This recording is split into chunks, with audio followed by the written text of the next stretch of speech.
Un sans-abri a donné ses 3 derniers dollars à une jeune femme à l'arrêt de bus pour qu'elle puisse rentrer chez elle après qu'il lui est arrivé quelque chose de terrible. En remerciement, elle est ensuite revenue avec la plus grande surprise et des milliers de dollars en guise de remerciement. Jake a quitté le magasin et n'avait que 3 dollars en poche. Il avait prévu de les utiliser pour prendre le bus et se rendre dans un refuge qu'il fréquentait régulièrement dans le Minnesota. Être sans abri n'était pas facile. On pouvait à peine décrocher quelques petits boulots ici et là pour économiser un peu d'argent pour la nourriture.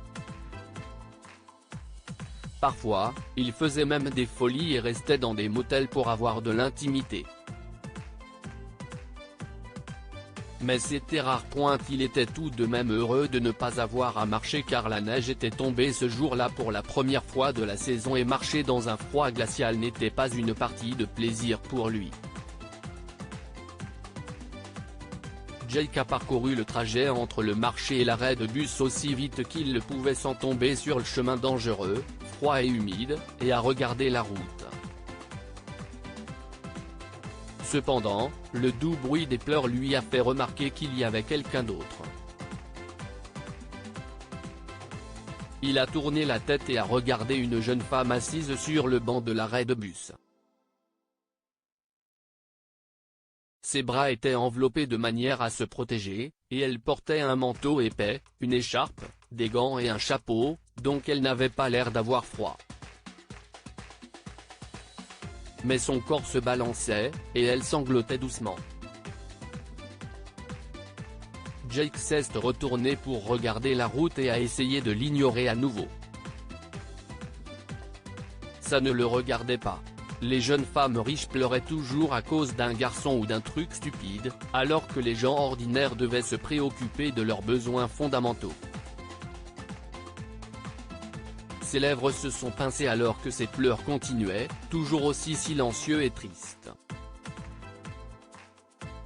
Et finalement, Jake n'a pas pu l'ignorer plus longtemps. « Mademoiselle, est-ce que ça va? Quelqu'un vous a fait du mal ?» demanda-t-il, essayant d'être le plus réconfortant possible, même s'il ne pensait pas pouvoir faire grand-chose pour elle. Lorsque ses yeux profonds et humides se sont levés, il s'attendait à voir du dégoût. Les sans-abri et les pauvres n'attiraient pas l'attention, et il avait l'air débraillé avec ses vêtements en lambeaux et ses cheveux sales. Mais étonnamment, le visage de la femme était exempt de tout jugement. Elle a levé les yeux et a répondu, « Un homme vient de voler mon sac à main, et il avait l'air plutôt effrayant. Je suis désolé. Il y a un poste de police à proximité si vous voulez porter plainte, » poursuit Jake, qui semble beaucoup plus compatissant car il sait ce que c'est que de se faire voler quelques biens. La jeune femme secoua la tête, « Je veux le faire, mais il fait si froid. Je veux juste retourner dans mon dortoir et dormir. Mais je n'ai pas d'argent ni de téléphone. Je suis coincé. Je ne connais pas grand monde dans cette ville, et je viens d'arriver à l'université. Et je n'ai aucune idée de ce qu'il faut faire. Être un adulte est horrible. » Les lèvres de Jake se sont pincées une fois de plus, et il a fouillé dans ses poches.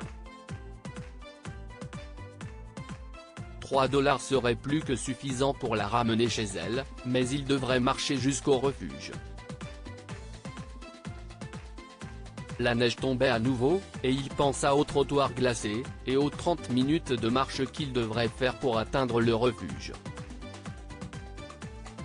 La jeune femme ne lui demandait pas directement de l'argent, car elle savait probablement qu'il n'en avait pas beaucoup.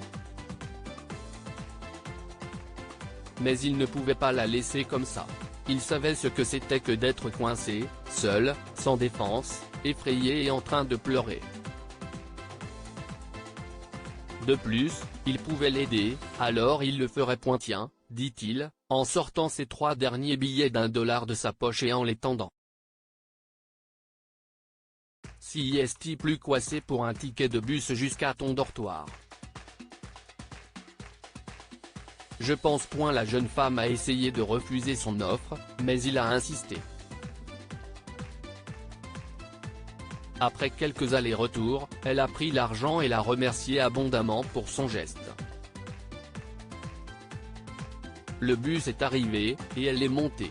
Jake lui a fait un signe d'au revoir, et juste au moment où le véhicule a décollé, elle a ouvert une fenêtre et a crié « Au fait, je m'appelle Karina. Merci. Je suis Jake. » « De rien », a-t-il répondu en riant de cette bêtise, puis il s'est mis en route vers le refuge. Il est arrivé mouillé, froid et mortellement fatigué, mais il avait fait quelque chose de bien ce jour-là, alors il s'est endormi heureux. Plusieurs semaines plus tard, Karina l'a retrouvé au même arrêt de bus, et ils ont commencé à parler. Elle l'a remercié à nouveau et lui a donné une enveloppe. Au début, il était méfiant, lui disant qu'il n'avait pas besoin de récupérer les 3$, bien qu'il puisse les utiliser. Mais à son grand étonnement, l'enveloppe contenait un chèque de 30 000$, et Karina lui réservait la plus grande surprise. Elle avait réuni l'argent après avoir expliqué son histoire sur Internet, mais ce n'était pas tout. J'ai parlé à des personnes du voisinage et j'ai trouvé un appartement pour toi. Si est plus que suffisant pour la caution et une année de loyer. Allons le voir, dit-elle avec enthousiasme et commence à le guider. Jake a commencé à la suivre, attendant qu'elle dise que tout cela était une blague. Mais ce n'était pas le cas. Ils ont vu l'appartement, et il a signé un bail quelques jours plus tard après avoir déposé l'argent sur un nouveau compte bancaire que Karina l'a aidé à ouvrir. Il a emménagé et trouvé des meubles d'occasion, et assez rapidement, il a trouvé un emploi à plein temps. Et tout cela grâce à ces 3 derniers dollars et à la fille en pleurs de l'arrêt de bus, dont il ne se souviendra plus tard que comme un ange. Que pouvons-nous apprendre de cette histoire? Une bonne action peut porter ses fruits de manière inattendue.